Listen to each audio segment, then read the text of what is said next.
Hey everybody, this is Carl back again for another comic book review, and I'll be covering uh well, to keep in the themes for Halloween, for the Halloween season.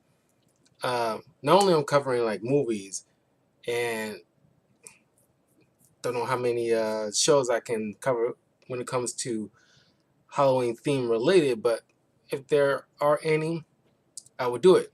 Currently, I'm going over the seasons of Danny Phantom for the channel. Uh, Later on in the week, I'll cover season 2 of that show, but also covering some comics, like for example, uh, well, of course, I'm covering movies as well. But as far as comics are concerned, I think it's a little bit more I can do with DC and uh, Dark Horse and Image than I can with like Marvel. Uh, Not that it's gonna be hard to find stuff with Marvel to do any kind of reviews for Halloween or horror related, but there is one I'm doing this month for Marvel. One of probably the best things I've read. It was like earlier this year, but right now we're covering DC New 52's event Forever Evil. Now I mentioned many a times because I remember a lot of people who watched the channel asked me what are my favorite comic books, or at least events, and uh, which, by the way, you can definitely check. Follow me on my YouTube channel, youtube.com/talkativecarl. Leave a like and subscribe. Hit the notification bell. Share it with your friends if you have videos that they might like. Uh, yeah, Forever Evil, Batman Court of Owls, uh, Batman Eternal, Long Halloween, uh, uh, Arkham Asylum, A Serious House on Serious Earth, uh, Marvel's House of X and Powers of X, um, uh, Marvel Civil War, uh, uh, Batman's DC Metal. Yeah, I mean, like so far, like those are like uh, the ones that stand out for me. That is like my absolute favorite comics. Uh, oh, this might be I might be in the minority in this, but I also enjoy Spider-Man's Clone Conspiracy more so than most people. I get their tiredness of Spider-Man and clones, but I still kind of dig it. I still kind of dig it in a way. Uh, the Spider-Man event where he meets Miles Morales for the first time, crossing uh, the two universes together. Peter Parker goes into main 616. Peter Parker goes into um, ultimate the Ultimate Universe to meet Miles Morales. I will cover that comic book, some point in the future. Uh, but yeah, I mean, just rattling off as it comes to me in my head. Those are my all-time favorite like comics that I've read. But I gotta say, I'm not a huge fan of comic book tie-ins. Is most of the time they have like a spotty record of quality or catching my interest. But DC's Metal, the first one, not part two, the part one, the first DC Metal event is by far the most impressive DC event. That not only I enjoyed, but their tie-ins with all the evil versions of Batman, so you can get their, origins and stuff like that. All of that, through and through, I thoroughly enjoyed. Even their tie-ins, I was like, this is so rare for me. Like, I have not, gone through an event where the tie-ins was so good. And it's like, I can't recall any other tie-ins that I actually enjoyed. But then, yeah, and I put that as the tippy top of my favorite comic book events. Uh, also, Doctor Strange, Last Days of Magic, and Way of the Weird. I love the hell out of that uh, uh, story. Another Marvel event. Well, it wasn't so like an event, but it's just like an event for magic users, which I covered also up on my YouTube channel, so you can check out that story. It's one of my earliest comic book reviews.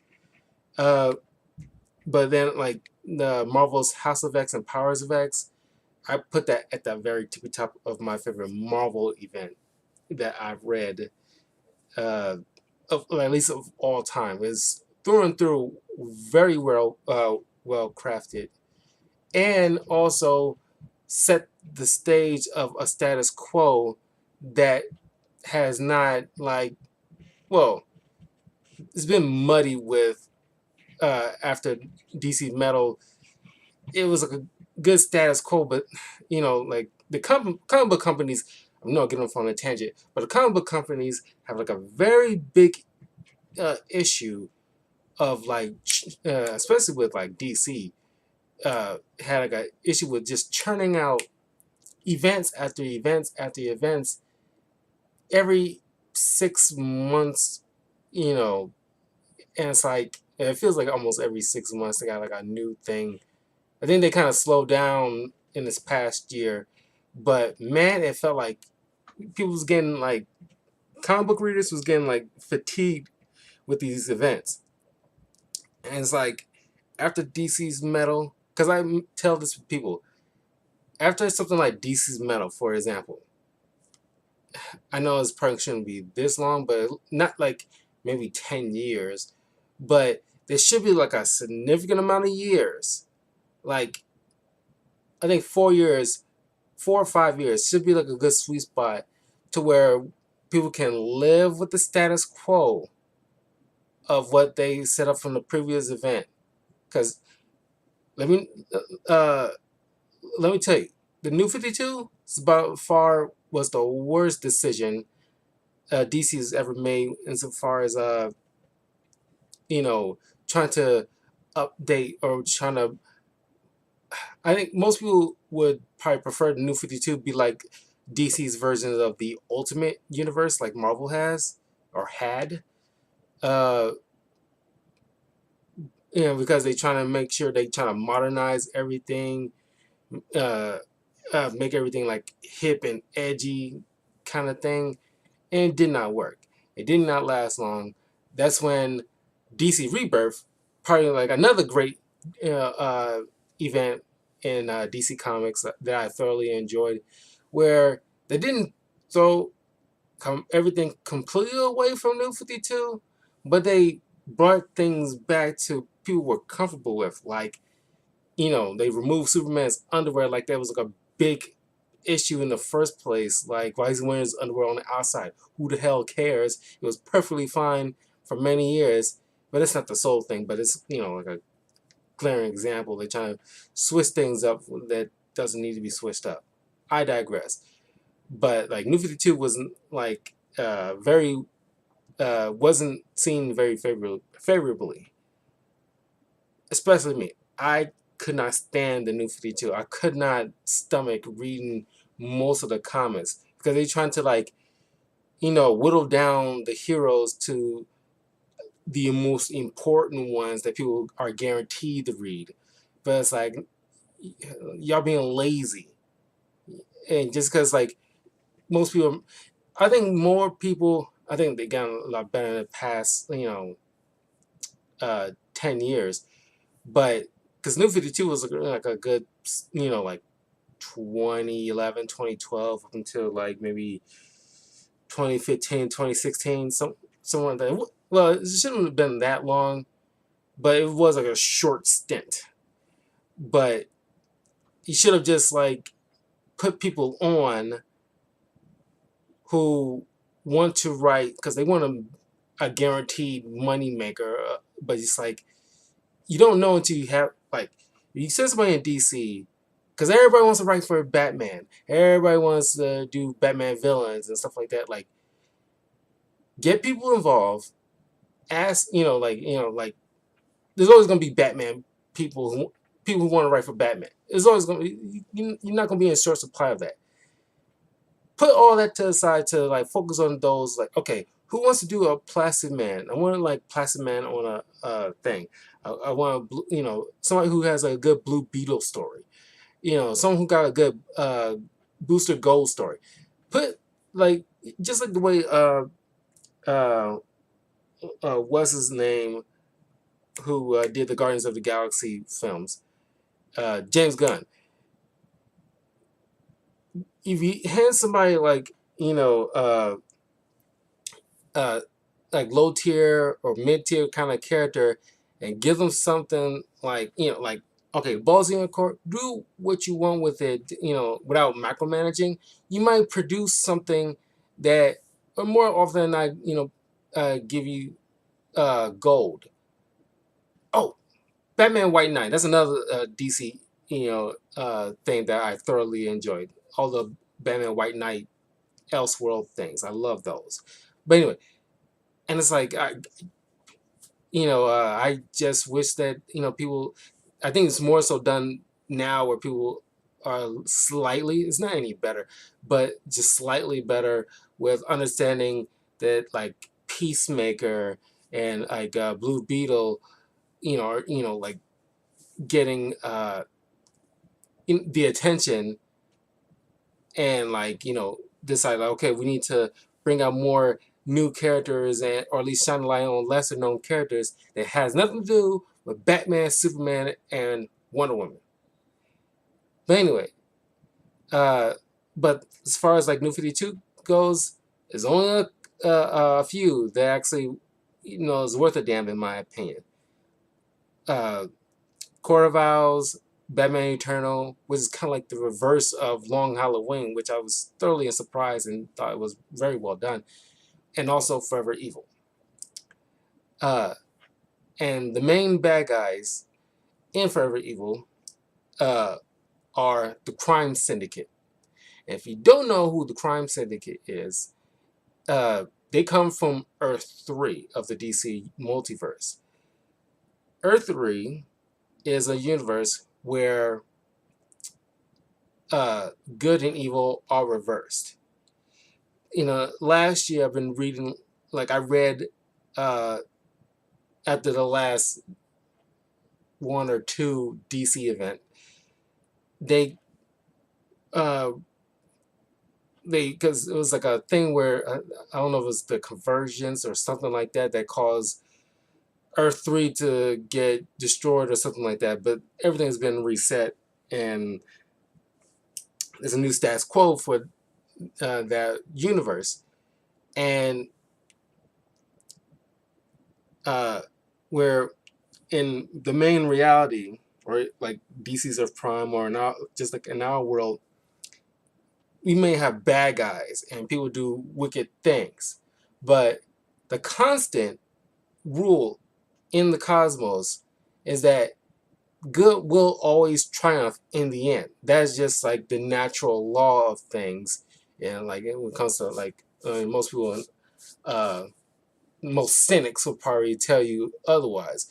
But good will triumph in the end of the day, in the long run. Because like, evil just won't be tolerated by people with good natured hearts. That is the polar opposite of the Earth 3 Crime Syndicate universe, where the end of the day, evil has to win. And then there's been like an event where, like years prior to this, before the New 52 era, the there was a on Earth 3, Lex Luthor's counterpart, who's named Alexander Luthor, and this is kind of based off of the DC, well, the DC animated movies based off this comic somewhat, but uh, uh, Crisis on Two Earths, which I thoroughly enjoyed and I will eventually cover on the channel. But the good, because he's good in that universe, because the moralities are switched. Alexander Luthor made like a wormhole that caused him to travel into DC's Earth Prime, and asked for the Justice League's help to take down the crime syndicate that's been running rampant, and like tried to take over, because like they only been like held at bay by threat of a nuclear annihilation. But um, uh, uh, they get like like the crime syndicate starts to eke over into Earth Prime, and at the same time the Justice League goes over there, and Justice League tries to fix things over there because like everybody there is like their morals are kind of skewed, you know, at bare minimum, or fault, or just flat out just alternate. And despite their efforts, that universe's moral foundation fights against them, because despite many fires they put out, they all it gets like it goes pear shaped. Just as the crime syndicate is trying to wreak havoc in Earth Prime, they get, which they normally win in their fights against whoever's trying to go against their rule. They get they always beats them. But in this universe where good will triumph, they get their ass handed to them. So they end up switching back, because that's the natural law. They have to, like, whatever. So this is the second coming of the crime syndicate, and I kind of wish we see more of the crime syndicate. I was so happy that we actually got like I think it was like a 6 or 7 issue long thing with the crime syndicate and dealing with whatever it is in their world. Which, by the way, if you read it, it's thoroughly enjoyable. So you get a little bit more in their world and its rules, and in and somewhat of its history, like the way we have a president here. They have a dictator. Like, instead of President John F. Kennedy, there's they don't call him dictator, but uh, but whoever's the opposite of president, he goes through like you see like in history documentaries of like all these dictators going through town, uh, imposing their like intimidation with battle tanks and you know armed guards, and typically think the typical things that you see in like from like overseas, like or like just in documentaries and history. Uh, so they got pretty much dictators, not presidents, and uh, where like the dollar bill will have like George Washington in our world, good and evil will switch. So instead, they got Benedict Arnold face on their dollar bill, and instead of the $5 bill being Lincoln, it's John Wilkes Booth. You see how it works? And in this comic here that we'll review, uh, one of the Crime Syndicate members uh, says, "For Satan's sake," instead of "for God's sake," because I guess in that universe, uh, uh, God is uh, evil, but he's still like the all absolute. But Satan probably would be like their savior in a way. But you see how that works. Just give you a little insight. Now for the Crime Syndicate themselves, and I do thoroughly recommend that you check out like I don't know what's the Crime Syndicate books. Uh, yeah, we just called like the Crime Syndicate comics. Uh, it's not that many issues, like at least 7. Uh, but by the end of each one, you get a little bit of how they, you know, came to be. Uh, we got Ultraman, and he is the evil Superman here, and this is probably like the only because typically like we got like the boys and Invincible, where I just getting sick and tired of like either the evil allegories of superheroes that we like, or I guess it's supposed to be like satire, but it just seems like you kicking a dead horse, and it's just like so annoying. Like, how many evil Superman do you want to make instead of just making a good? Because it's so easy to make and so cynical, just like, oh well, like there's no hope in the world, like everybody's in it for themselves, fuck everybody else, like you got hopes and dreams, fuck you, blah blah blah. So like just get like a Homelander to burn down a plane full of people because like screw this kind of attitude, and it's like you know it was annoying, and you kind of kicking a dead horse. I don't care for that kind of thing. This is the only ones that I feel that I won't say it's done right compared to kind of other people that enjoy Invincible and The Boys and stuff like that. Uh, More power to you. But I think like the Crime Syndicate is probably like the truest uh, depiction of an evil allegory without getting because you can have your cake and eat it too. You get the best of what I like from this kind of thing because I like evil allegories of what I typically do like evil allegories of what we know. Uh, but you also get like moments where you satisfy those people who enjoy things like The Boys from this.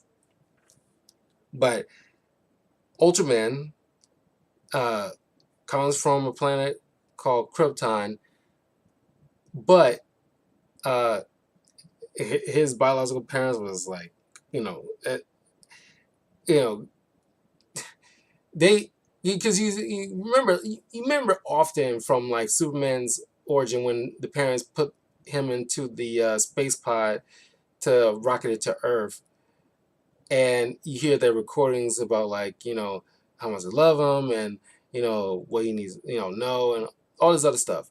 But in this, you see moments when like because they look like a total dipshits, like they sent him to Earth to conquer, and you hear recordings the way they say certain things, or at least give certain information, but by the end of their sentence, they say things like "you little twit," that kind of thing.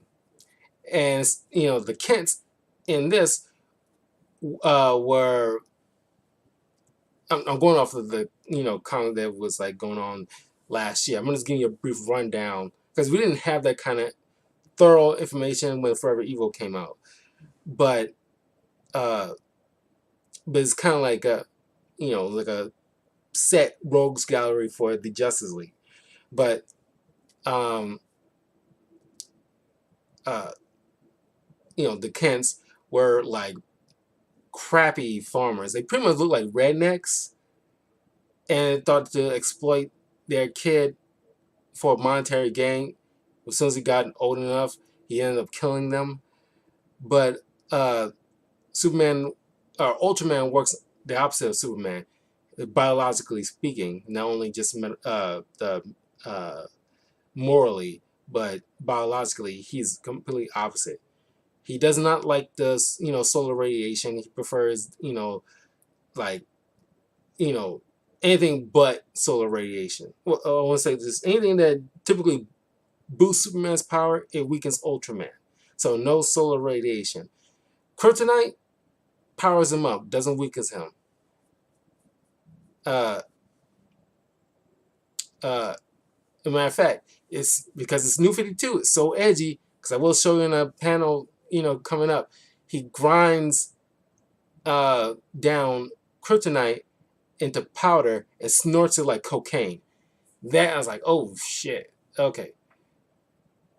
Uh, you got Superwoman, opposite of Wonder Woman. Instead of the lasso of truth, she got a lasso of submission to make people do what she wants. And her name was Lois. And so that part always kind of like confused the hell out of me because it's supposed to be Diana's opposite. She should be named Diana, or at least not Lois. But that's just my personal opinion. Then you got Owlman, who because of DC Crisis on Two Earths, all I hear is James Woods' voice coming out of this guy's mouth every time I read anything with Owlman in it. And he's probably the most dangerous, given the fact that it is Batman's, evil counterpart. But this one, probably just as good as Batman, just as smart. But the only difference is Owlman has no qualms of killing. He is so ruthless and knows exactly how to hurt. You got Johnny Quick, evil Barry Allen, Flash. I kind of wish this guy showed up at some point in the Flash TV show. I thought that would make a great villain for him.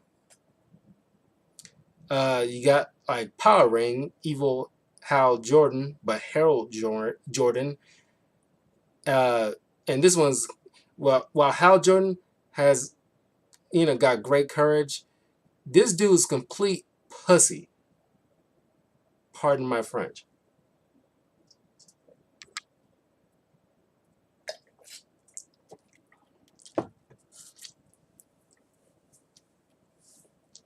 I think the Guardians in that universe is called the Conquerors or something like that. And the rings is instead of like the traditional power rings that from all the Lantern Corps, this one looks like kind of like more so wears the user rather than the other way around.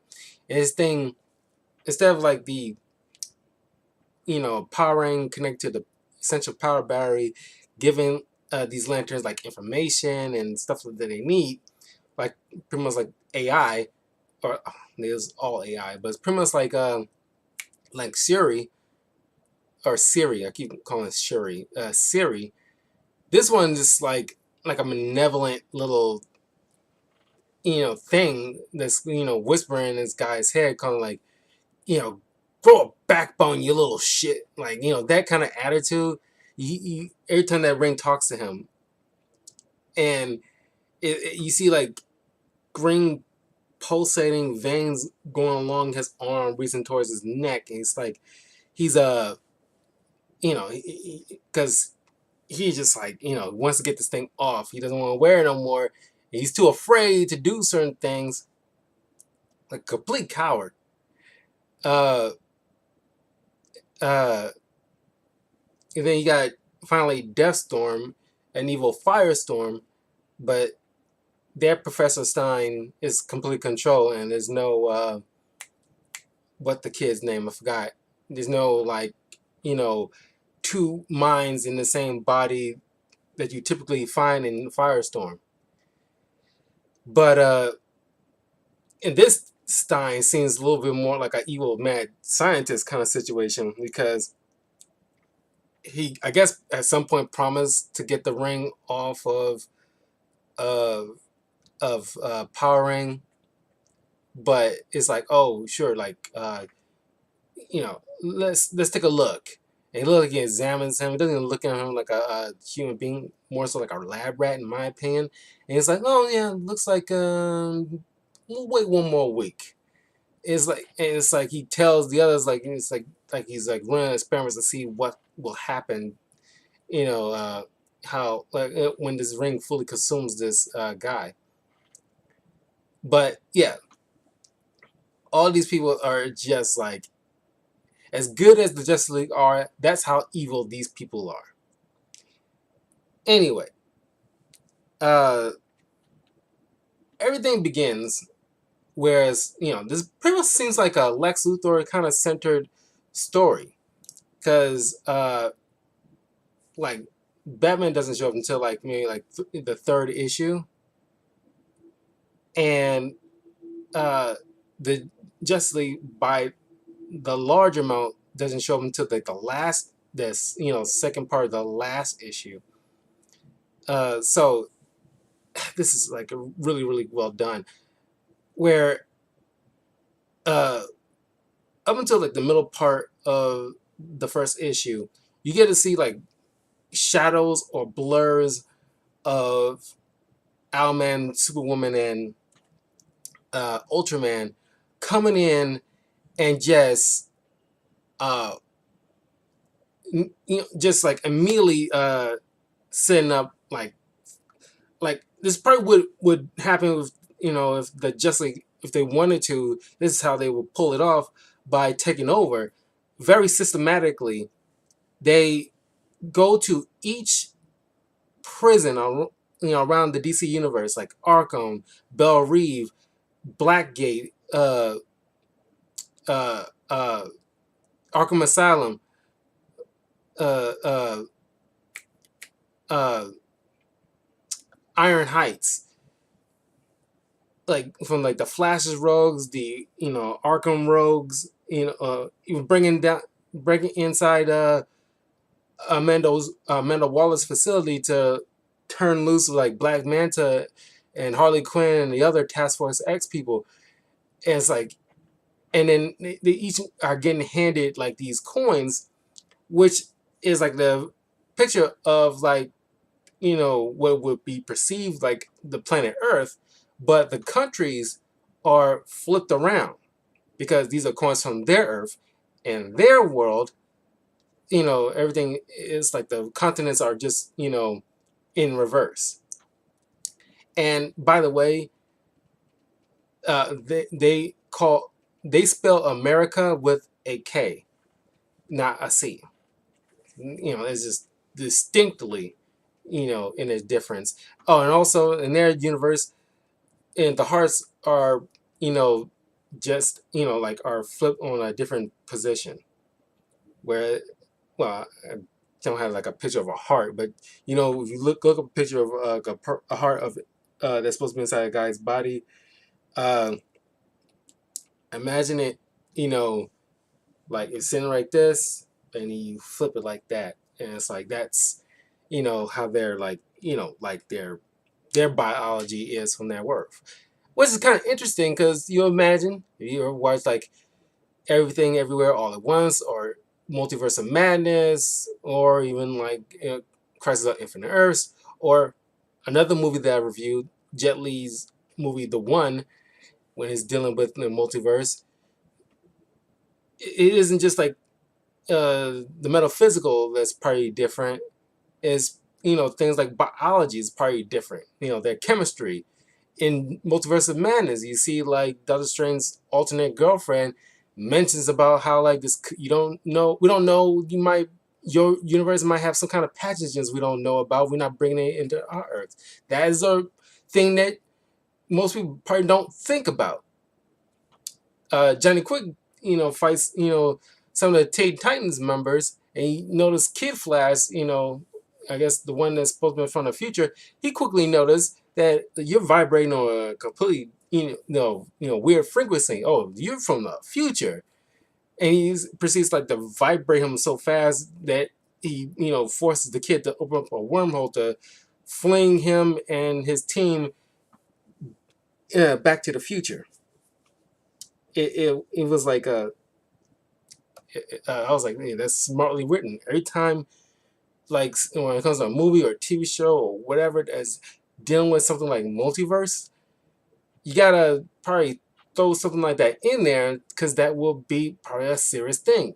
You don't know what other universe kind of disease they might be dealing with, or what their biology makeup is, because they might breathe instead of oxygen, it might be carbon monoxide. It might be like the sole breathable, thing that they survive on. So you don't know. But anyway, they bring all these. Like I said, it's like Lex Luthor is already like narrating most of this.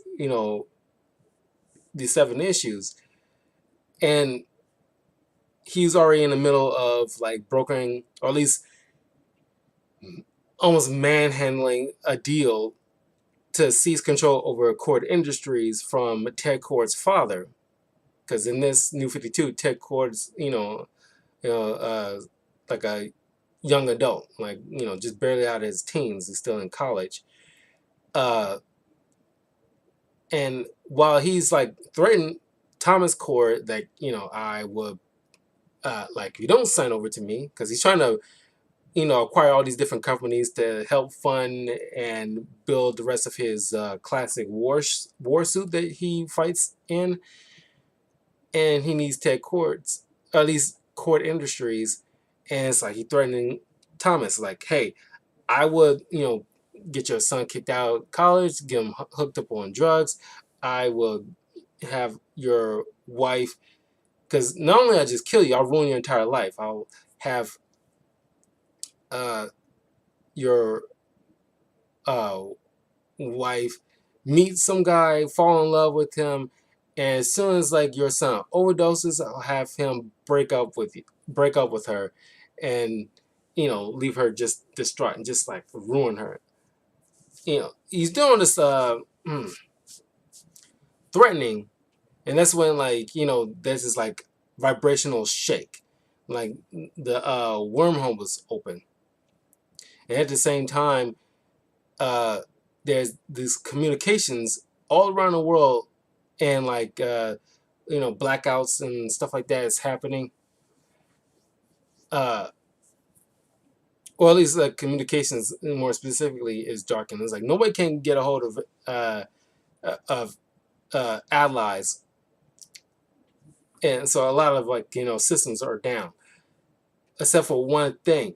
Like when you look on your phone or like television, or like whatever that has like a monitor, big words are put up saying like the world is ours. It's so ominous, and that's when you see like all these like inmates from these various prisons are being uh, uh, broken into to release the inmates, where they are told to meet at the crash site of the watchtower. While this was like carrying on simultaneously, as Nightwing is bringing in Victor Zsasz to be put in prison, that's when he gets ambushed by Owlman. And there's all the villains that we know, from the smallest to the big names, roll up on the site, and they are greeted by the crime syndicate, announcing that they killed the Justice League, and they start like proceeding to toss Superman's cape, Wonder Woman's lasso, Aquaman's trident, which very hilariously Black Manta just snags it. It's mine. And well, I would say every villain but the Joker. The Joker has nothing to do with this. I'm kind of glad, because because Penguin make a point to like Joker's somewhere around here. He's probably wearing somebody's face.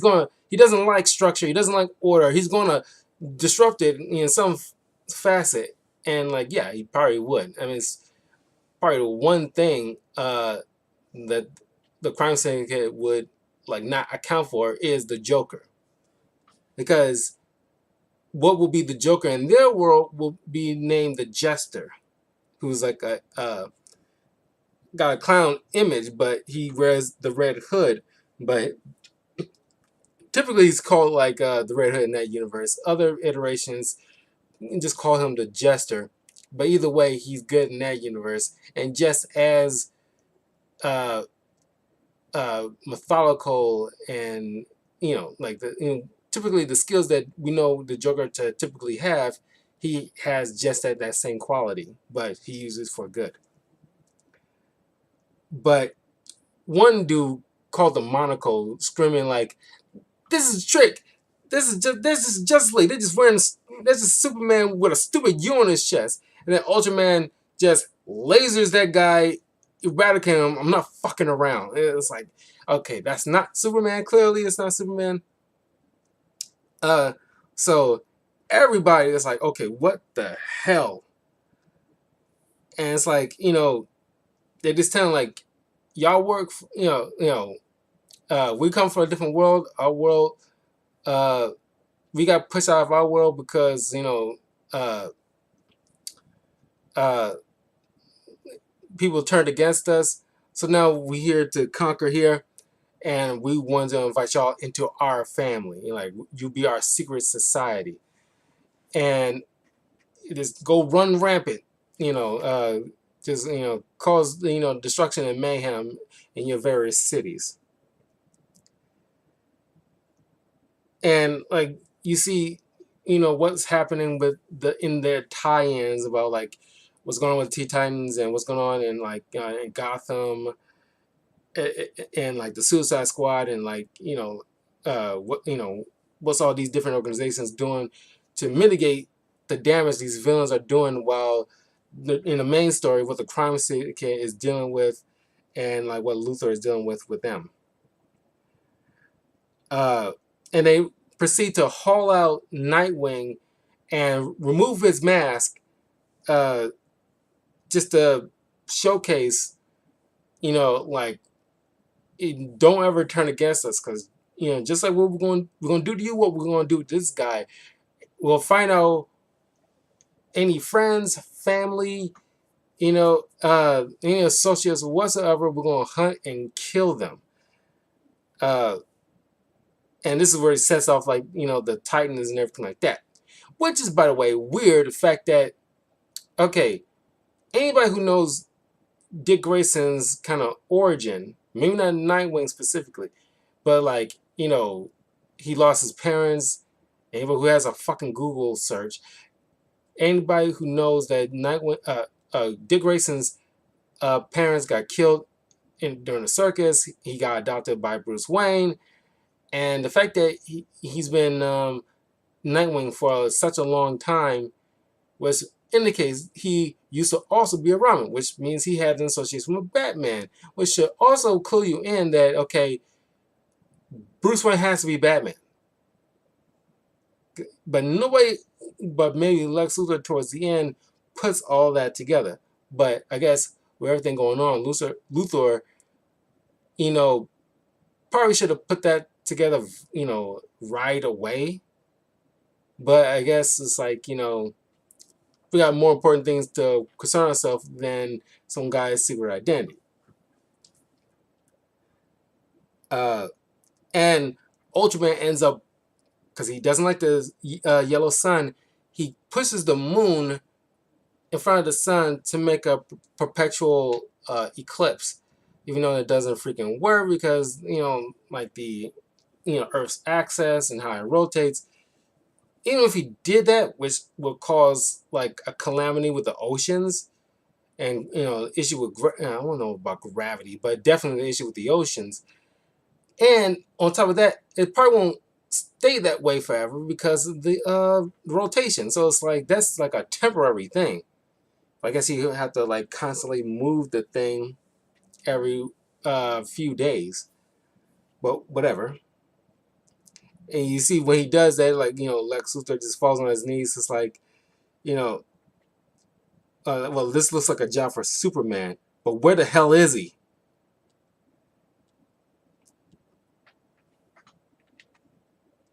So yeah, I mean, it's, and they beat the shit out of like uh Nightwing, which proceeds the Titans to try to rescue him, because like this is what I didn't care for when like the recent comic event with like the death of the Justice League, which obviously is bullcrap, because like give it a year they come back, because death doesn't mean nothing. Not since the death of Superman, death does not mean nothing to comic book readers, because like we all know, just with like the death of Wolverine, after a couple of years, at tops, they will come back in some shape or form. Especially depending on like the popularity, they definitely not going to stay down forever. So uh, Lex proceeds to go underground to a facility where he bumps into one of his security guards named Otis. Because I love it when they throw in Otis every once in a while when you're dealing with like Lex Luthor, because you can tell, because this is written by Jeff Johns, and the art was done by uh, David Finch. Uh, you know, uh, you can tell like, oh, okay, Jeff Johns, like he read his Superman. I mean, he watched his fair share of Superman movies, and uh, they go into the secret bunker where they find this unfinished clone named B-Zero, and it's supposed to be like a clone. Was going to be like a perfect clone of Superman, but it was only 5 years of gestation time, and you need like a full 10 years for it to be like a perfect clone. But considering what's going on, 5 years is probably long enough. He doesn't maybe have like like a 100% brain capacity, nor like the visage of Superman that he will prefer. But he has, because like we all know Bizarro, his stuff is kind of in the opposite too, but in a more physical way, where instead of heat vision, he has ice vision. Instead of cold wind breath, he has flamethrower breath, that kind of thing. But he still served a purpose for Luthor, and like just to test it out, just to make sure he follows Luthor's every command, he tells him to kill Otis, and he proceeds to like kill Otis. So Otis doesn't last long beyond like a few panels. And so as a crime syndicate, because there was like an event that caused like the crime syndicate like to come over here that I can't recall, but I know I did not like. But uh, in the process, they and the way they seize control of all communication and electronics is because they have this their version of Cyborg Grid, but they separated the machine part from the human half, and now we have like this Grid who uh, is that communications guy. And while they came over, they had a tag along. This mysterious guy that they had strapped to his chair and bound and gagged, and it's like a huge mystery of like who this guy is. But they need him, but not right now. More like a just in case scenario, because they were chased away not by the people of their Earth, but a thing that ended up destroying world. Uh, so they're just refugees by and large. And of course, Owlman has Alfred, but it looks almost like, aside from like the ruby red lipstick, uh, kind of looks like a Jokerfied uh, Alfred, but he did this kind of punctuates this by the fact that every other sentence he gives like a ha, but he just like Alfred, he assists uh, Owlman with everything he can to make sure he accomplishes wherever goals he's trying to accomplish. And Superwoman, who tells Owlman, like, we need to like make sure like everything is set for our baby because like she's pregnant. Was like if you read enough like stuff with the crime syndicate, good and well like she does. Ultraman's like super insecure, so he supposed to be like the powerfulest of the powerful, and he needs Superwoman on his arm, and he doesn't like the fact that like somebody like Owlman who doesn't have any powers, hooking up with her. So it's like there's like a tension between these two.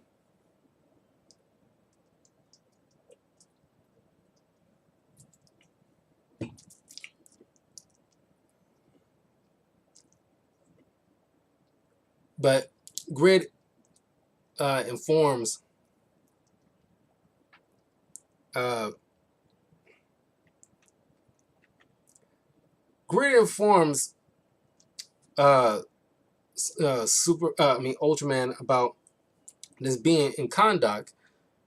Uh, uh, Pretty much like of course he'll be an opposing force because he does not like the idea of anybody enslaving anybody. So Ultraman goes over to deal with like Black Adam, and that fight is like damn. It was like it was like a couple of pages, but it still addresses how serious of a threat Ultraman is. And it's like I can't imagine uh, uh, Dwayne the Rock Johnson putting himself in this situation, but like getting his ass handed to him by Ultraman. Because he said he wanted to fight Superman. This is the closest I would have be on board with, but he ends up like Black Adam shocks him with like a big lightning bolt on his back after he yells Shazam. But that wasn't enough, despite it being magic. So Ultraman grabs a hold of Black Adam's jaw and crushes it, breaking his jaw, and sent him plummeting into the waters. Because that is freaking like, intense. But it's revealed that by the end of like issue 2 that Batman survived along with Victor Stone. He goes to his father to pretty much like patch him up. Can you patch him up, please? And he has like Catwoman tag along, and he proceeds to tell the truth of what happened, to where like these beings came over, they ambushed us. Their Death Storm used his powers to open up a portal inside the matrix of Firestorm, which caused nearly everybody in the vicinity to get sucked in, including Superman, who's already was poisoned by Atomica, who is the evil evil Atom, who's the girlfriend of Johnny Quick, and she ended up pushing a sliver of kryptonite in his head, causing him to be weak. So they gotta plan like a rescue mission of not only the Justice League but Nightwing altogether.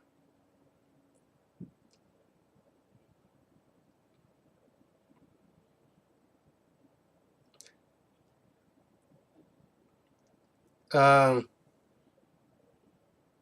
but that fight with Black Adam kind of pushed Ultraman to his limit because he needs a constant refuel, essentially, of kryptonite, green kryptonite, in order to, recharge.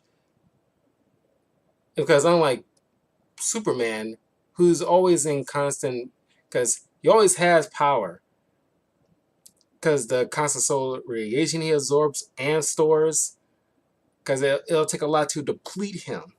Because, like red sun, green kryptonite, magic is the usually the guaranteed things to take down a Kryptonian. But other than that, they always have power. It's like it takes like at least a doomsday level threat in order to like deplete him, uh, or maybe like another fellow Kryptonian.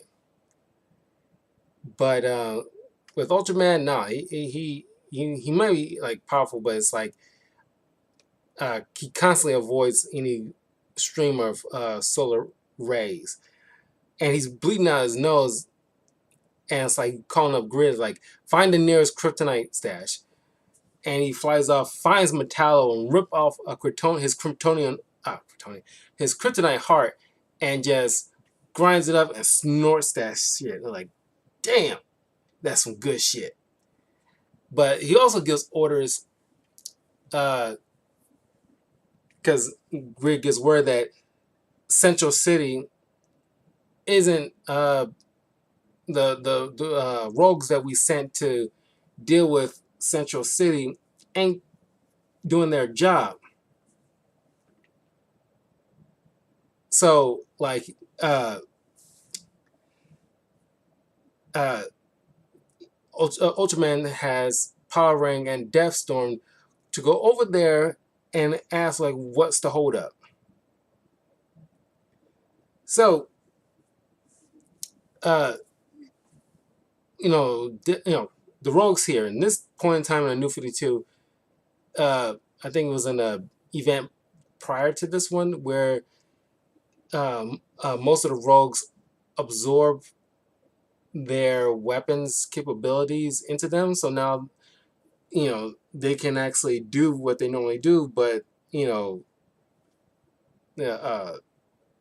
they got the meta ability to do it instead of just building weapons to do the act itself. And Deathstone asks, like, why are you not, doing what was asked of you by your new leaders? And Captain Cold walks up and is like, yeah, we're not going to be leveling schools and hospitals.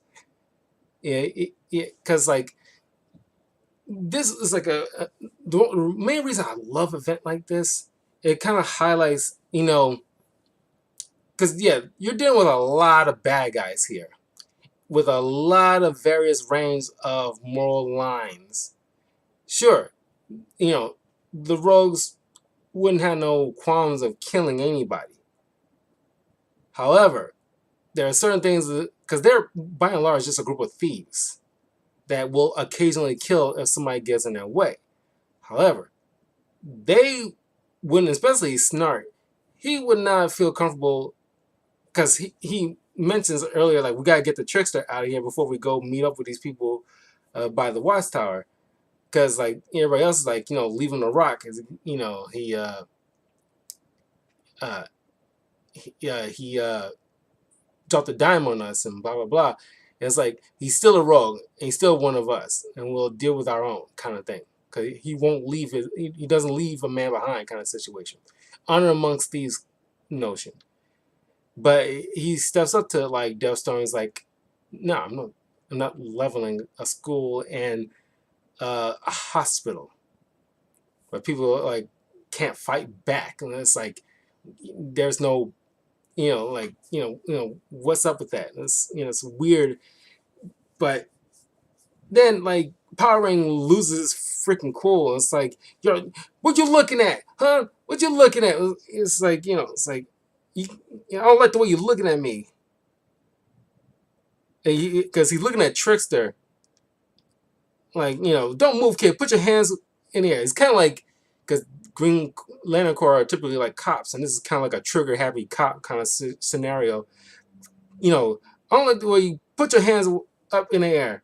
And like Trish is not doing anything, and this dude's like super paranoid, and it's like, you're gonna make a move, I know it. And then he proceeds to like fire a green blast at their feet, and Snarl's like, okay, time to move, because at this point, uh, you know, like Snart is telling like Weather Wizard, okay, purple fog, we need to get the cat out of here.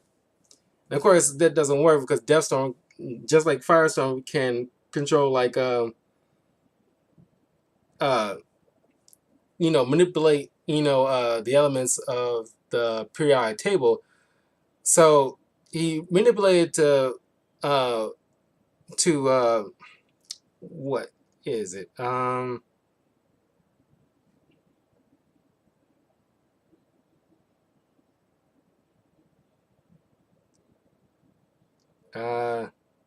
he changed to hydrogen. So Snart can't instruct Heatwave or Trickster to use anything that might spark a flame, because otherwise, boom. But he then proceeds to tackle Captain Cold and manipulate his DNA to remove that the thing that uh, get because he was merged with his weapon. He removed that little thing from his DNA, so now he's just a normal guy. So Mirror Master uh, uh, sends them all through a mirror before Power Ring blasted it, which diverted Snart away from everybody else. But at least they couldn't follow him. Then he meets up with Luthor, Bizarro, and then because Black Manta pulled Black Adam out of the ocean. So now we got like this ragtag group of villains ready to take the fight to the crime syndicate. But they need a little something from Wayne Enterprises first. Well, at the same time, Batman and Catwoman goes to uh, his bunker, because in Batman's mind, okay, these are evil Justice League members. We should be able to defeat them using my contingency plans that I have set up for this kind of scenario. If you recall, um, Justice League Tower of Babel, a great story, where is which is what the animated movie Justice League Doom is based off of, is where like Batman, the Justice League members end up finding out about Batman's contingency plans against them in case uh, anything anything they do that might cause like in case they go bad or something. But Ra's al Ghul in the comic book ends up uh, finding out about it, steals it, and alternates it to the point where Batman would use these plans to incapacitate the members. He changed it slightly in order to kill them if need be. And so I'm glad that's never forgotten. I think it's one of the most pivotal moments in the Justice League history, and for Batman himself. But this was kind of like a grown mistake, which I think Batman is making, because he should be able to know that, or at least surmise that, like there's no probably not gonna be a. I wish it was thrown into the dialogue like this is probably not a 100% guarantee, but we're gonna try to see if this works because he should be able to understand or find out that they don't operate on the same rules, metaphysically or otherwise from the league members he know. Given the fact that Ultraman avoids, there's no sunlight. Why is there no sunlight? It doesn't. Their Ultraman need sunlight to replenish his power, but I guess heightened, situations, everything is like, all over the place right now. He's not thinking straight, sure, but I don't know. He's like putting all his eggs in one basket that he's not 100% sure it would work. You got like green kryptonite ring, which is what probably Grid is sending Ultraman to, which it won't be there anymore. You got like a lightning rod for the Flash, a bone tube mother box. He doesn't bother opening up Aquaman's little box because we don't know what's inside, but their Aquaman typically would be called Barracuda or something else. I'm blanking on. He didn't make it through the jump, so they don't bother worrying about like trying to use Aquaman contingency plan against him. And he doesn't have anything for Wonder Woman. The box is empty, so they're gonna have to wing it with Owlman and Wonder Woman. But here's the thing. In the animated movie, which is like a genius thing to deal with like Wonder Woman, because she's such like a skilled fighter with very little known weaknesses, the best way to defeat somebody like Wonder Woman is to have her defeat herself, to where she's under her hallucination fighting her greatest enemy or somebody who has equal combat skills. So she's constantly fighting and fighting so much without rest, and to the point where she might end up giving herself a heart attack. And then he also mentions to Superman, he has a contingency plan in case he goes bad, and it's called the Justice League. And it maybe DC Metal kind of alludes to that fact because there's a bunch of evil Batman trying to take over the multiverse, and it's up to the Justice League to put a stop to it. In the end, thanks to the 10th Metal. But in recent Batman comics that I've been reading, there was like a situation where there's this like a bat robot that Batman created to automatically activate when word goes out that Batman has murdered somebody. That means that they will lead the robot to believe that Batman has been compromised, and it was built in a way to counteract, outthink, and outperform Batman in any facet. So it won't stop until Batman is put down. So it completely blows through all the Bat family just to get to Batman as they trying to stop it from end up killing him. And in the end, ultimately, which is like an awesome few issues, but it was like a one moment in the end where it's like an awesome panel where Batman is like on the grounds of Wayne Manor, and he's like just like bruised and bloody, and it's like there's like a crash coming in through the door, and the robot turns around, and in the doorway is Superman, and he says like, "Get the hell away from my friend." and it's like an awesome play. It's so good. Like I love that. Like yeah, because that's what I always wanted from a lot of these comics.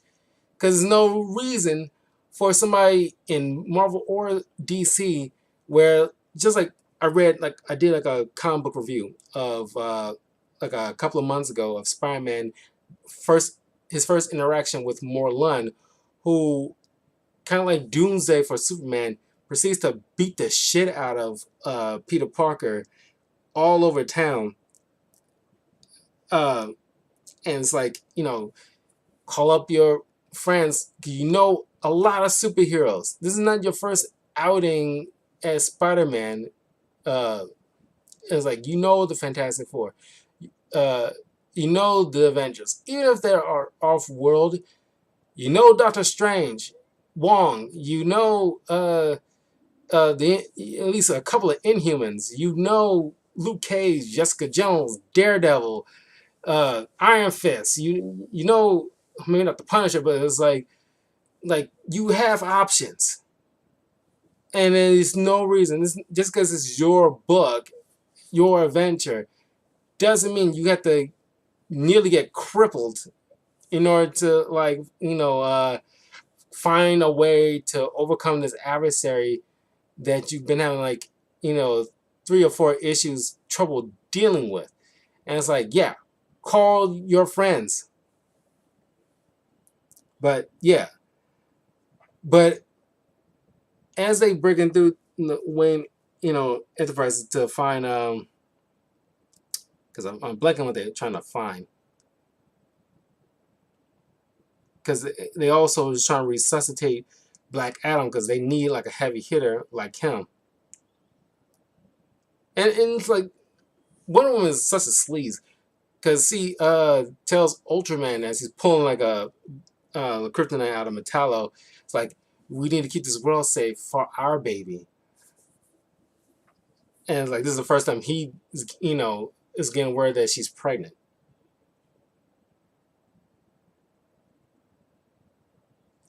But Deathstorm is being called away when things are going pear-shaped for the crime syndicate.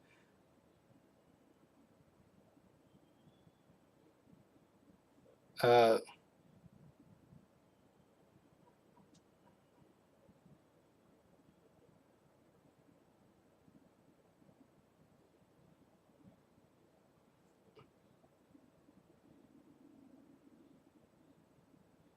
he needs Deathstorm to uh, find through like a way through the means of Firestorm, because they keep Firestorm locked up in the sub basement of the Watchtower under guard, along with the mysterious guy they brought with them, bound and gagged, along with another cell where they keep Nightwing in this death machine. They call it they call it the murder machine, which not to be confused with the evil Batman from a dark multiverse named Murder Machine. Uh, he's strapped up to the point where it's like he's only going to be released if his heart stops. Because anybody else who's trying to pry it while he's still alive causes like a massive explosion. That's why Batman's rushing to save him. But he needs Deathstorm in order to figure out a way to transmute things at will into kryptonite for him to absorb. So because he's at this point collected all he of kryptonite he could find or Grid could find to replenish his powers, but it's quickly running out, and he doesn't want to be weak. So Deathstorm leaves Powering behind to deal with the rogues, and he's screaming bloody murder like, "I need help! Send me somebody to help me!" Because he doesn't want to be alone. This is like, I kind of like Powering because of his cowardice, because it's like it showcased why Hal Jordan is such a cool ass fucking character, because it doesn't mean he's doesn't have fear. It's the fact that how he powers through it. in order to like do what he has to do despite the fear. And it's what makes him one of the greatest Green Lanterns. And this is probably why he's probably the weakest of the Power Lanterns, or Power Rings. Uh, no, it wasn't like Conquerors of Oa. This they're instead of the Guardians of Oa, they're the Overlords of Oa. That's what Power Rings little uh, um, bosses or whatever who created the rings. That's what they're called in Earth 3. So Grid sends out like Deathstroke, Copperhead, Blockbuster to uh, back him up in order to chase down uh, and the Rogues, which they eventually find Captain Cold roaming with Luthor and the others. And they end up bumping into Batman and Catwoman.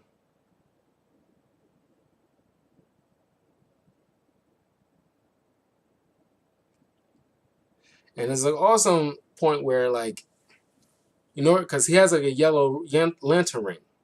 After he kept one after this Sinestro's and the Yellow Lantern Corps tried to invade Earth. He kept one of the rings just in case he needs to deal with someone like an Hal Jordan.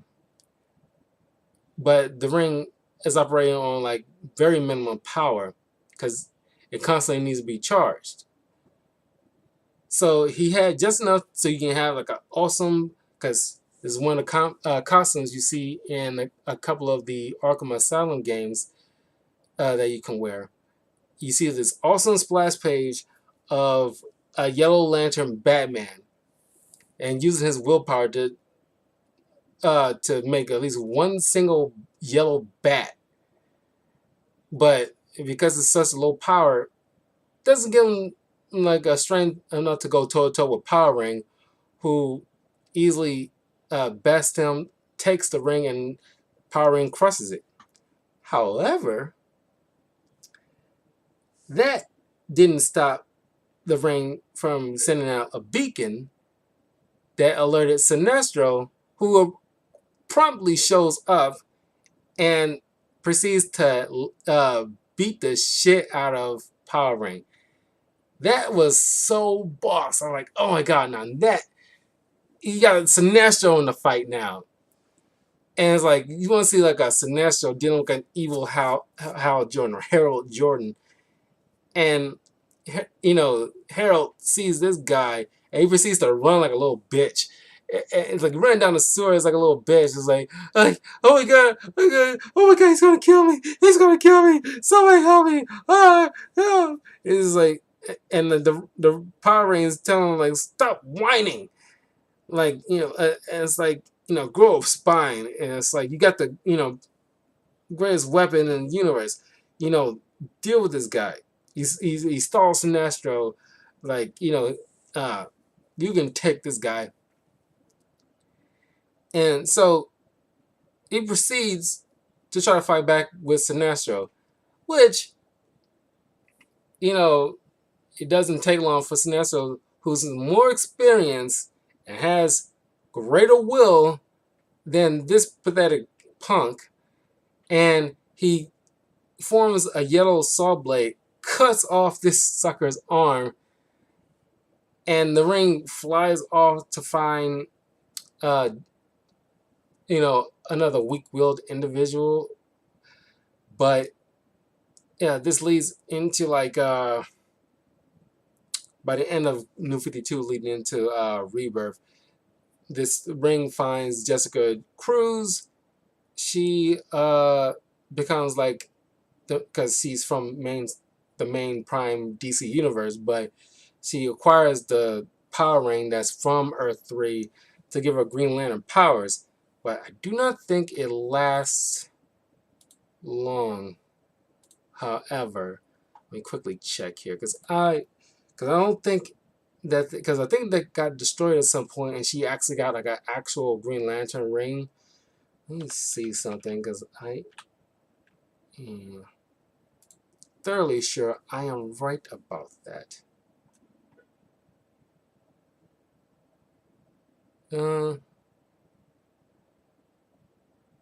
Because not many people talk about Jessica Cruz like they should, because she's an awesome character. Even though many people complain about how like there's too many Earth-based Green Lanterns, even though they're good, is too many.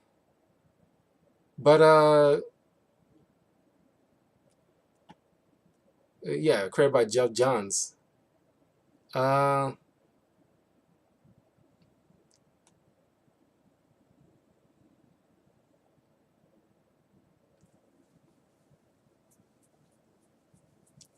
a second here.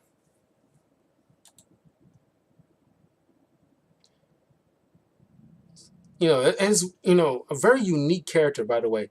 Jessica Cruz, you know, from like well, he still has it, but it's very rarely that you see it.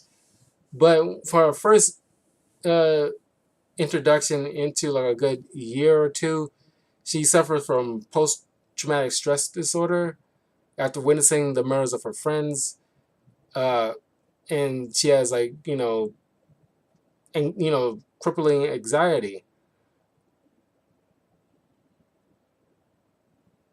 Uh, so it's like when people who suffer from this kind of things, seeing a character like this that you know has that kind of like you know uh uh trait, but still is like a hero and like rise learn finds the courage to rise above it to get out there to do what they have to do. That's inspiring.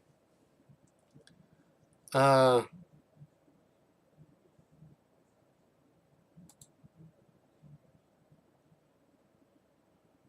yeah, Ring of Volthoom, that's the evil power ring. uh it feeds off of the wearer's fear, not willpower.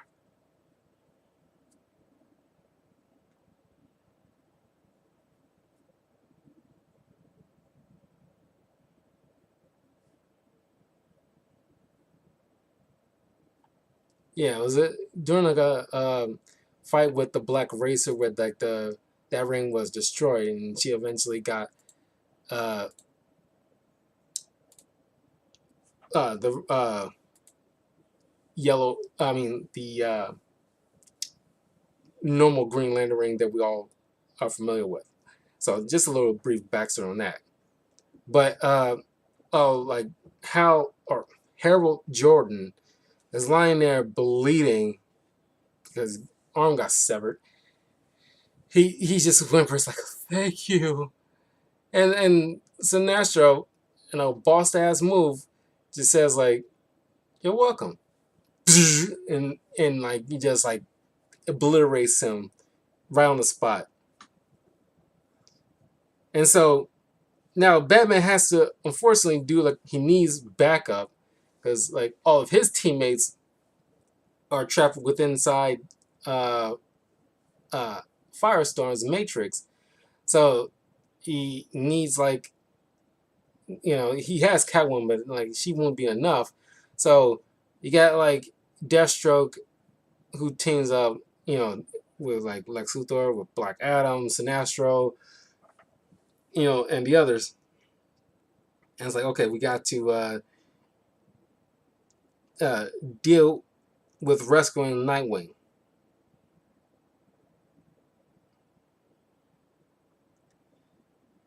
And because of the situation with Power Ring, once it flies off the hand and try to search for a new host, it sends off a beacon which opens a red lightning tear in the sky, which the Syndicate realized, okay, he's coming now. He locked on to us at this point, so now we gotta prepare. So he's calling at this point. All the Syndicate members need to come back and regroup now.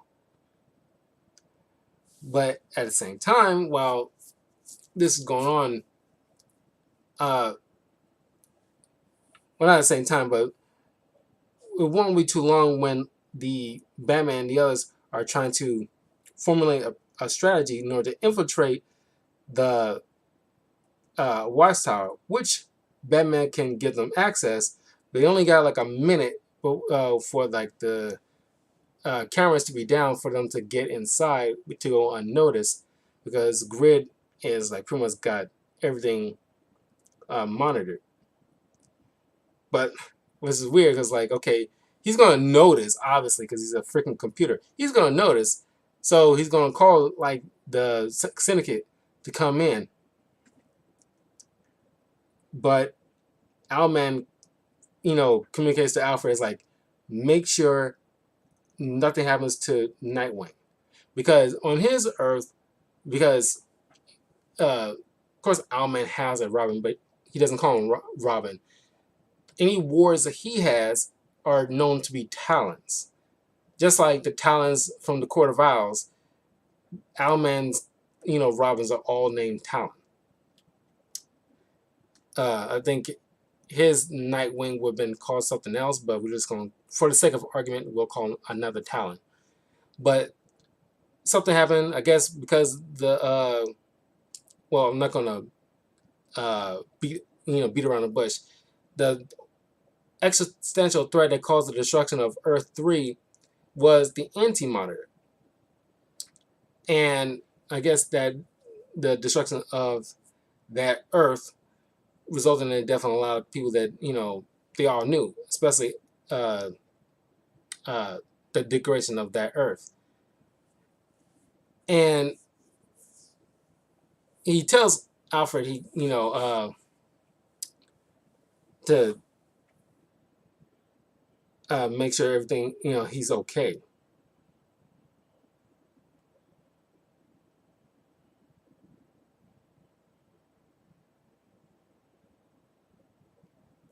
But Ultraman has orders that everybody needs to keep an eye on the prisoner, because nobody cares about like Nightwing right now.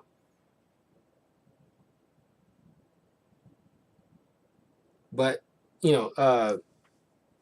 Alfred is more concerned with Owlman's well-being. He goes against his orders for the first time because he doesn't want Ultraman actually having to do something to hurt Owlman. But as he's going there to check on the prisoner, you know, uh, uh, Black Manta just comes out of his shadows, gets a short blade, and sees like, and it's like, holy shit. And it's like, start just looking on as like, because Manta is like a freaking, I don't know if he's the Super Friends TV show back in the day, but it's like, I don't think anybody took Black Manta seriously. I don't even think anybody realized back then Black Manta was like a black man, but there's it was, like comics like this and, uh, Young Justice really make Black Manta like a very serious threat. Because, and also with the Aquaman movie, it's like, for the longest time, Aquaman and anything that's involved in Aquaman is always treated like a joke. But thanks to like certain things like Justice League Unlimited and Young Justice and the Aquaman movie, really, or even like the Justice League film, really shows that Aquaman ain't nothing to F around with, and his Rose Gallery are a freaking threat. And Black Manta is the biggest among them. Cause like holy crap, this dude is like does not fuck around. But then they find this guy bound and gagged and proceeds to release him. At the same time, while Batman, Luthor, and Catwoman and Bizarro goes in to uh, try to release Dick Grayson and notice how they can't just pull him out, Luthor is probably somehow the only one that comes up with this idea, and Batman said, you know, I know emotions high right now with him, but he should have, easily came up with this situation, but Luthor, unbeknownst to Batman and the others, force fed like a pill to Nightwing to force him to force his heart to stop. So as far as that the machine is concerned, uh, uh, Nightwing's dead. So you can proceed to pull him free. My chair is falling flat. Uh, to now you can pull him free. But Batman lost his freaking crap. It's like it's very rare when you see Batman lose his shit like that, and he proceeds to beat the hell out of Lex Luthor until like Catwoman had to pull him off of him. And Luthor explains that it's only a pill that temporarily stopped his heart. If we don't give him this shot of adrenaline right now, he's gonna stay dead. So he revives Nightwing, and they proceed to try to make him escape. All the while, Johnny Quick and Atomica is trying to deal with Captain Cold and Black Manta. She typically was trying to, she's like a serious threat because things that the Atom don't really do because of how, because he doesn't want to take nobody down that way. But she has no qualms with going inside somebody's body and killing them from the inside out. But she's trying to do that with Black Manta. But because of his submersible suit that he wears, it is sealed to the atom. So nothing gets in. So she is just trying to punch through a wall essentially. While Johnny Quick, which obviously Johnny Quick has to deal with Captain Cold. And he takes Cold's gun that he had to reinvent on the fly because he has a decent amount of knowledge of engineering, so he knows how to make a Cold gun anytime he wants with whatever available parts. But he also included a voice command in case something happens to what Johnny Quick did, was take it from him. And in case you don't know, Earth 3, Leonard Snart, is called Citizen Code, which is kind of like a officer of the law, while in the main universe he's a thief. Johnny was going to proceed to kill Snart, but this is probably the one thing that stuck out in my mind for the longest time. There's certain comic book panels that you read that stick with you so hard because it's so awesome.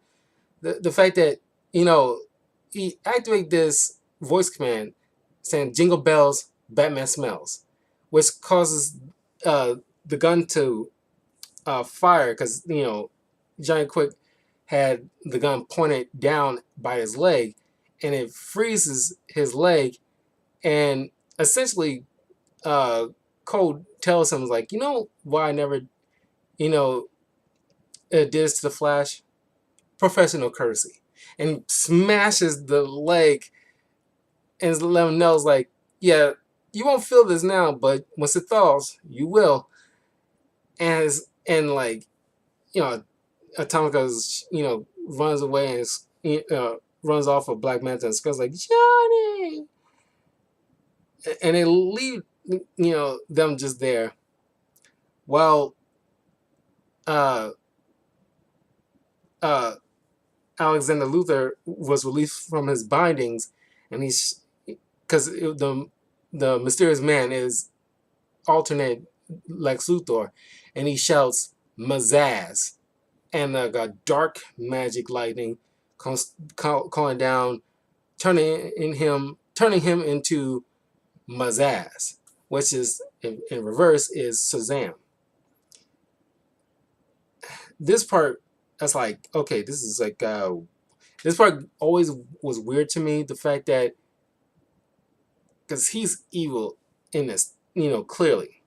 But he's supposed to be like the good guy on that Earth that came through with the Syndicate.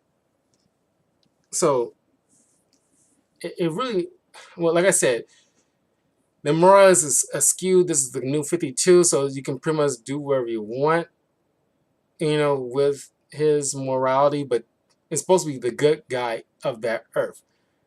But aside from that, how do you acquire? He's like a power siphoner, because as Ultraman mentions, he killed a lot of their partners, like their version of Hawkman, their version of uh, Billy Batson or Will Baxton for them, and acquired their abilities, and so he wanted to kill the other members of the crime syndicate in order to gain their abilities. Any metahuman he come across. So, yeah. Now Ultraman's a little worried, but then it's revealed that Superwoman been, hooking up with him, and that is the real father to her baby. And it's like, I don't even care at this point, lady, because clearly is definitely the opposite of Wonder Woman, who seems to love sleeping around. Do you even know at this point who the father is? So, oh, and by the way, Cyborg is back, new improved like machinery, and proceeds to take down Grid off screen, which maybe it happened in a tie-in, but it's like you could have thrown this in here in the main story, because I would love to see that fight between Grid and Cyborg. But Grid is off the grid or off the table or whatever, and he proceeds to bring the lasso of truth to them, and mentions that if you get inside the matrix of Firestorm, send one end of the lasso through there. Diana will find it, but she needs like a strong connection, her lightning rod, in order to find her way throughout the body. And this kind of ticks off Catwoman a bit, because Batman's like, yeah, we have connection. Oh, do you? Because in New 52, which is another thing I don't agree with, have like because they seem like to forget about Steve Trevor and Lois Lane, and have like Superman and Wonder Woman hook up and everything like that, and it's like, does not make no fucking sense. Uh, and then like every once in a while they want to hint at Batman and Wonder Woman having like a thing, but that ultimately I'm glad was never fully explored, because like I do not like that path. In the end, Superman has to be with Lois Lane. Batman has to be with Selena Kyle. Wonder Woman has to be with Steve Trevor. Those are their soulmates, just to put like a no final point to it. There's no there was one moment during DC Rebirth with Superman, there was like a thing where Superman and Lois has to pretend like they're not together anymore, to do some kind of like so she can go off the grid to do some kind of mission. I don't know.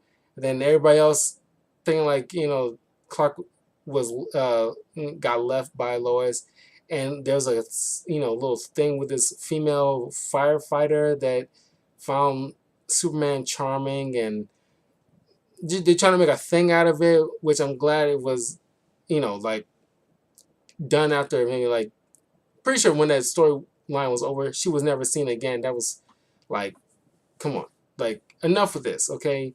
Because you don't want to age up your readers, whatever, or age up your characters. No, Peter Parker needs to be with Mary Jane. There's no whatever. It's fine. It was fun while it lasted with Black Cat, you know, during like the early and mid 2000s, sure. But by the end of the day, Mary Jane is the one. Selena Kyle, at the end of the day, is the one for Batman. Same thing with Steve Trevor with Wonder Woman. Lois Lane with Superman. Those are the ones that has to be like a solid thing. No ifs, ands, or buts.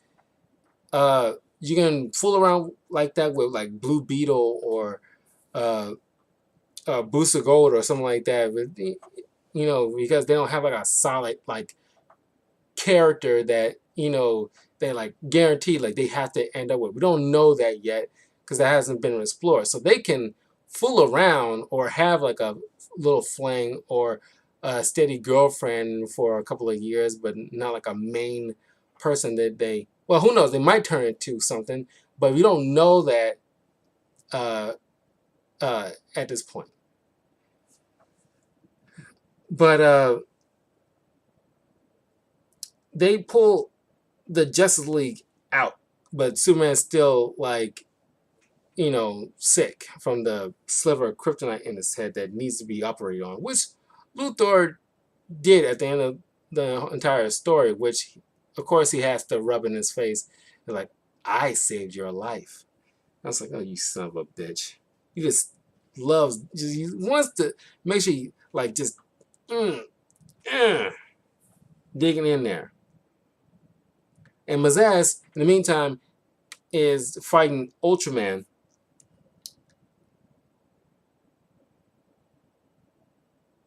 And of course, like, Black Adam's trying to go for round 2 because he doesn't like the idea of like somebody like treating him like that. And then Bizarro tried to fight him, but Mazaz punched a hole through Bizarro's chest. And of course, there's been like moments between him and Luthor. Like Luthor tells Bizarro, who was afraid of going down like a dark hallway, tells him about how the time that he was scared, which is all bull crap. But this is one of those rare moments when you see like Luthor has like genuine concern because he keep calling creature and monster, that kind of thing. It's like, I can fix it. I can fix you. And Bizarro is like, no fixing, Bizarro. Sorry, me. Sorry, me. Me wish. Then he dies. And like, Captain Carl's like, like, why are you so concerned with this, thing? You keep calling Cruiser and Monster. And like, I love the look that Luthor gives, because he knows like who he's dealing with. This is like him he's dealing with. This another version of him killed something of his, because like Luthor, his emotional ties is finicky. And he mentions like, yeah, but he was my creature, because like it's the appropriate response for someone like Lex Luthor, because he will fight for his people, but he will, once it all said and done and the threat is over with, he will exploit the hell out of the situation. So it's like, it's his, like, yeah, he was a creature, but he still belonged to me, and that makes me pissed. So, thinking that they can use the lightning rod man for uh, Barry, they have Sinestro and Black Adam try to shove it into Mazaz's chest, and Black Adam thinking like, okay, the lightning magic should operate a similar fashion, which once again, you do not know that because everything operates opposite for them. You already shown that like their heart like beats or their heart's just irregular from the frequency of ours. Everything is like different about them. So like your standard rules you think is going to work for them is probably not. Uh, but Black Adam calls the lightning. It does not work. Uh, so Alexander comes charging in and attacks Lex, and he proceeds to tell like Lex like like I'm faster, I'm stronger, like uh, you can't beat me. Yeah, like I know who you are. You're supposed to be me, but it's like you're just like there's one thing Ultraman was right about. Like everything here is just a weaker version of us. And like Lex just proceeds to tell him like, yeah, like you may be bigger, stronger, faster, and all that stuff. But we're still alike. Like including our voice.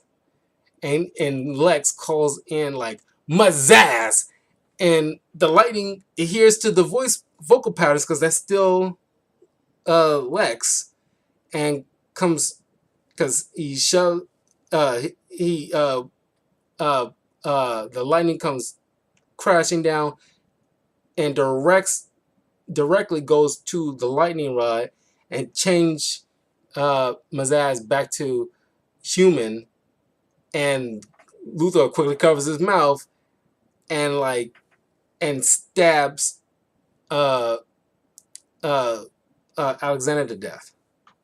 And he tells him, "But I'm smarter." And it's like that is like an awesome, you know, uh, moment here. I love that.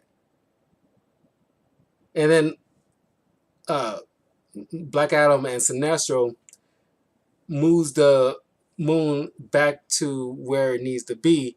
Sunlight comes rolling in. Uh, Ultraman is completely weakened, uh, and he begs Luthor to kill him. And it's like, no, I won't. Atomica comes crawling through out of the rubble. She's still small, which I don't understand why she doesn't revert back to her average height. And she starts calling out like, "Where's Johnny?" And Lex knows that she started all this because I guess, given the events prior to this comic book event, he points out like, "Oh, he's dead." Because Johnny Quick got his neck snapped by Sinestro, I think, and Lex is steps on her and squish dead. That's the end of her. So uh you know uh like everybody goes off their separate ways. Lex at this point figures like I can turn over a new leaf after everything that happened. uh Black Adam goes back to Kahndaq. Sinestro goes off back to space. uh Black Manta drops off a trident to this harbor master, and with a note saying like, "Give this back to Aquaman." Uh, and with like a funny line, he says, uh, "I'm glad you're not dead," which is kind of like, "I'll be seeing you." Yeah, but I love that. Um, Batman has like a new mission for Nightwing. Just because his secret identity is out doesn't mean he still can't be an asset. So that rolls into another New 52 thing that I hate, because I love Nightwing. It's like one of my favorite. So in my like easily could easily be my top 12 favorite like heroes, and there's like this uh his little issues where he's like a spy, agent of Spiral, I think, or something like that. It was boring to me. Couldn't even get through it. Uh, and he proceeds to talk with a young Ted Cord, saying like, "Your father wanted you to have this company, uh, and I will help you make it great. I'll give you any advice that you need." Because this whole event is giving like a complete change of heart. which of course doesn't last long. There's always little spotty moments where Lex has like a moment of goodness, but they gotta bring him back to the status quo. And just like with infamous Iron Man, where Doctor Doom was a good guy uh, after Iron Tony Stark seemingly died for a brief moment at the same time while we were establishing the new character of Riri Williams. I kind of wish that, like, okay, let's uh, keep this for a while, okay? But it's like after like 5, 6 issues, then it's like, okay, we're done with this. Yeah, granted, maybe like most people wasn't like buying it from stores or showing like enough support for it, but it was like a good thing. It was a good idea, and they just wasn't bringing in the numbers that they want. But I kind of wish they kind of let it sit for at least a year. But one Superwoman is locked up, baby's kicking, she's laughing about it, even though like Wonder Woman is reading her the riot act about what she did. Ultraman is locked up, in a fetal position in a cell with solar radiation. Uh, Owlman is somewhere in Gotham, still because like I said, like everything gone back to the status quo. They all are back on their own little Earth uh, and stuff. But that was something that I think Owlman in after this event, you know, uh, kind of took over the Court of Owls or something. I could have sworn that was like a thing. I can't 100% be assured of that, but it seems familiar. But I'm glad like they didn't completely forget about Owlman because he's just somewhere in Gotham right now. Because of course he got away. But yeah, that was Forever Evil, man. I love this event. It's so much fun. Like, despite my issues with the New 52, the art is great. But like as I mentioned, there's only a few New 52 stories that I thought was any worth its weight in gold. Forever Evil, Court of Owls, and Batman Eternal. Those are the only ones from the New 52 that I actually enjoyed. Everything else is, it's corny as hell to me. Uh, but yeah, thoroughly recommend reading Forever Evil. There's only 7 issues.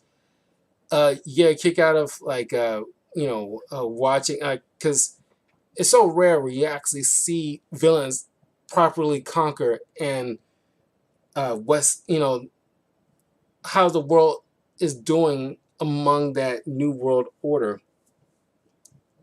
Because majority of the time villains don't get to this point. They get this like that. It's like them and Darkseid. It's only uh, two kind of evildoers that actually systematically and thoroughly take over uh, uh, that quickly, especially with the powers that they have and like the know-how and everything like that. It's uh